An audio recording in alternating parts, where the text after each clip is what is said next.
Hello, it's the 8th of August and it's a Friday. So today I've started vlogging from a neighborhood here. It's just like 15 minutes walk from Malika's place. It's a nice neighborhood. Yeah, I just came walking down and I saw two Nepalese people talking to each other in loud voices, and I was just near one of them and I just stopped to talk to him. Actually, I like to talk to people, so yeah, and I came to find out that he's from Dharan, and he was in the British Gorkha. He's a not Rai Limbu, he's a Chetri by clan, because we generally associate Rai Limbu with the British Gorkha. So he's Kotwal Chetri from uh, yeah, from Dharan. I think originally from Tirathum, you were saying. So anyway, he said that he visited many countries like Hong Kong, Bahrain, and many in the world.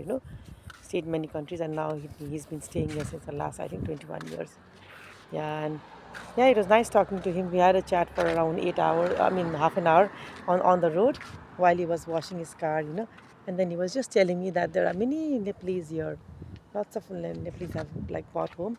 I just thought they were mostly Indians, but because the houses were typical Indian, English, sorry.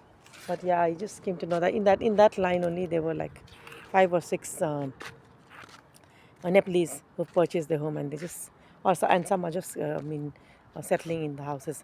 Yeah, so it was nice to realize that lots of Nepalese are here in this locality. And one interesting thing about London is that whatever your nationality, you can't easily guess from outside, what nationality people are staying inside. Like for example, in Nepal and all, the way you like keep your garden, the way you keep the exterior of a house, normally the status of the family, the let's say the community you belong to, um, you can actually guess, what type of person or family community people live inside. But here, one distinct thing which I found out was, as you know, the council has maintained so much homogeneity in all the types of homes in each locality. So each home looks the same. Almost each home looks the same, and there are generally two homes within one proper home. You can see for example, that house which has one attic, but it's actually divided into two homes inside. Yeah, and from outside you won't even know whether an African or Nepali, Indian, Pakistani lives inside. And one good thing is that nobody dries their clothes or like put flags or sorts of the community, or let's say prayer flags, or let's say um, nothing, like they don't keep extra things outside in the garden and all.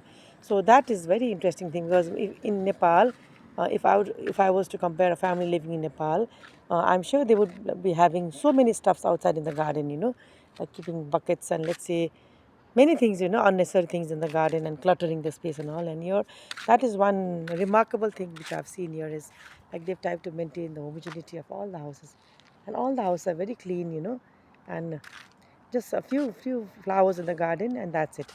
Nothing. There's no swing, no benches, no chairs, and like no people sitting outside and like chatting. No people sitting outside and having teacups. Yeah, so that's not here. Is easily seen. People always stay indoor. There's hardly people outside in the garden. And that's one thing, because I think because in England, like, people respect each other's privacy, and they don't like people like shouting in big voices, and like disturbing the neighbors also. Yeah, so people what I've seen is people spend as minimum as time in the garden outside. And normally the gardens are in the road.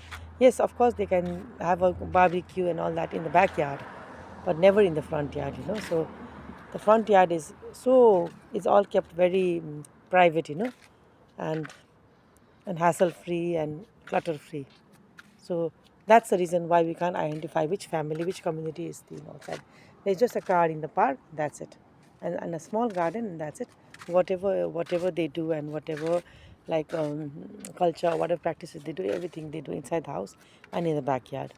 So that's very nice, so that when one passes by the neighborhood, uh, there's a homogeneity, and you feel good, when you see everything is the same here, and it's very systematic.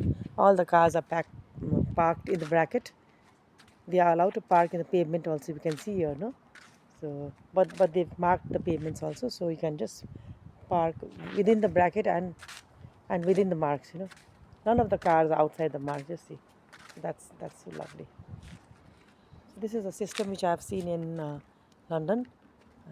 Very very systematic, and one important thing is discipline, and then um, privacy for others. No shouting in public and talking in loud noises in public and all. In fact, I was talking to the Nepali person. I was very happy to talk to him, but I just later realized that the whole neighborhood was very silent, and only we two were shouting, like talking over the fence. Yeah, so that's quite not quite normal here.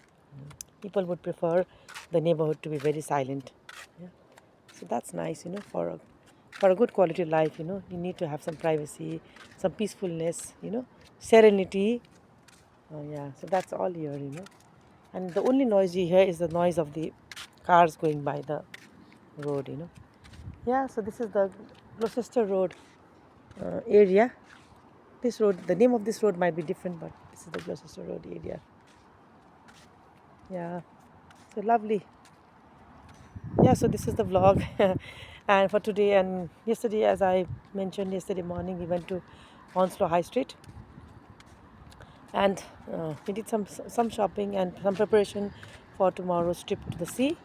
Yeah, yeah, so that's all. I would like to end today's vlog, and I will be back tomorrow morning again uh, with another vlog before we head out to the sea. So bye.